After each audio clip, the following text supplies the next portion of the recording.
বন্ধুরা তোমরা সবাই কেমন আছো? তো বন্ধুরা আশা করি তোমরা সবাই ভালো আছো। শুক্লাস বেঙ্গলি গরান্তে সবাইকে স্বাগত।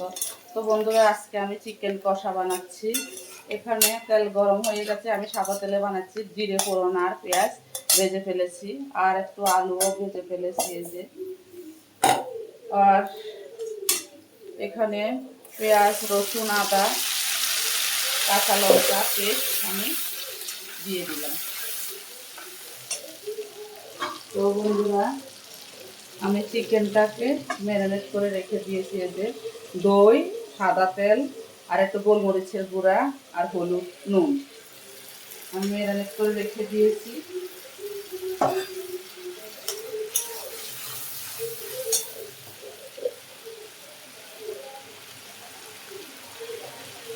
এখন একটু হলুদ দিয়ে দিলাম,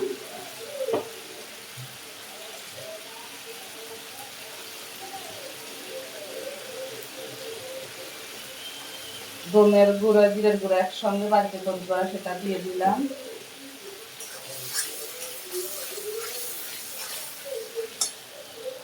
তো বন্ধুরা তোমরা দেখতে পাচ্ছ মশলা থেকে হালকা হালকা তেল বেরোয়া শুরু হয়েছে।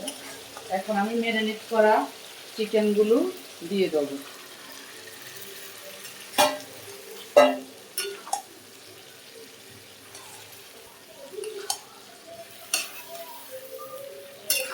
তো বন্ধুরা আমি চিকেনে জল দিই না, চিকেন থেকে অলরেডি জল বেরো।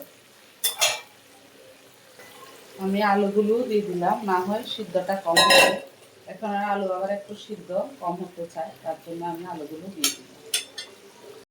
তো বন্ধুরা চিকেন থেকে অলরেডি জল বেরিয়ে গেছে, আমি ঢাকা দেবো না, ধীরে ধীরে কষাবো। যেহেতু কাঁচা লঙ্কার তরকারি তাই একটু সাদা সাদা হয়েছে, আমি গুঁড়া লঙ্কা খাই না বন্ধুরা, শরীরের জন্য। তো বন্ধুরা মাংস হয়ে গেছে মোটামুটি, আমি একটু বাটার দিয়ে দিলাম, তাহলে সেন্টটা একটু বেশি ভালো লাগবে। আর একটু গরম মশলা, সানরাইজ গরম মশলার গুঁড়ো দিয়ে দিলাম,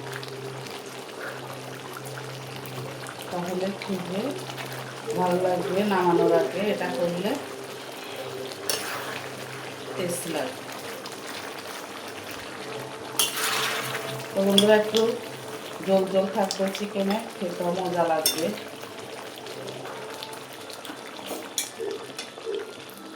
তো বন্ধুরা দেখো চিকেনের ঝোল পাতলা হয়ে গেছে। ভালো লাগলে like, share, comment, subscribe, notification করে দিও। টাটা, বাই বাই, সবাই সুস্থ থাকো, ভালো থাকো, দেখাবো নেক্সট ভিডিওতে।